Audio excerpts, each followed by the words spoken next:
ये सर्दियों की आमद से पहले की वही शाम थी। परिंदे अपने अपने घोंसलों को संवार रहे थे।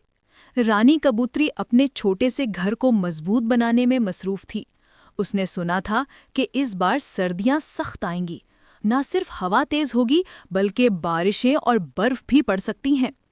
उसने अपने बच्चों के लिए अनाज और नर्म घास का जखीरा बढ़ा रखा था। हर दाना, हर पत्ता उसकी जान था। रानी ने दिल में सोचा, 2 दिन मजीद मेहनत, फिर मेरा घर किसी तूफान से नहीं डगमगाएगा। उसी तरफ चंद दीगर कबूतरों की आवाजें भी सुनाई दे रही थीं। शेरू और चिनू, 2 दोस्त जो आमतौर पर सुस्त मजाज थे, एक दरख्त की टहनी पर बैठे बातें कर रहे थे।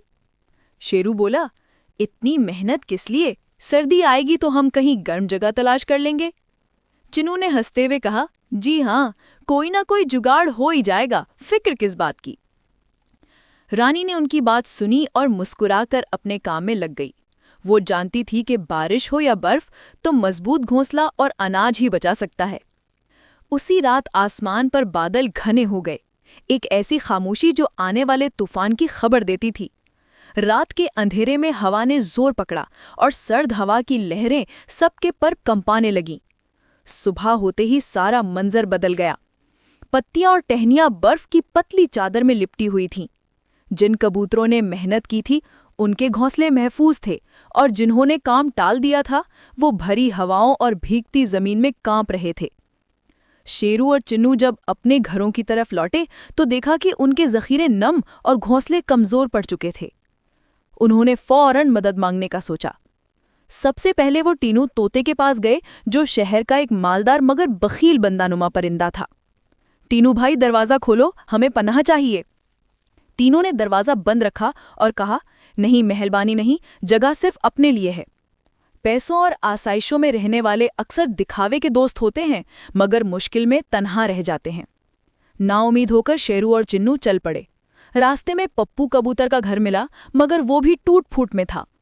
पप्पू ने खुद कहा, मेरे पास जगह नहीं, मैं खुद मदद की मोहताज हूं। आखिरकार उनकी राह रानी के मजबूत घोंसले की तरफ जा पहुंची, वही रानी जिसका उन्होंने मजाक उड़ाया था। दिल शर्मिंदगी से भर गया और वो खड़े खड़े दरवाज़ा खटखटाने लगे। रानी ने दरवाज़ा खोला। उसने देखा कि शेरू और चिन्नू कांप रहे हैं। उनके पर भीग चुके थे और आंखों में सच्चा मुच्चा का खौफ था। शेरू ने झिझक कर कहा, रानी बहन, हमें माफ़ कर दो, हमने तुम्हारी मेहनत का मजाक उड़ाया था, वक्त पर तैयारी नहीं की। रानी ने उनकी आंखों में सच्ची नदामत देख ली। उसने फौरन उन्हें अंदर बुला लिया, अनाज दिया और गर्म जगह पर बिठाया।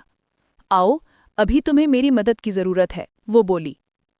उस रात तूफान जोरों पर था।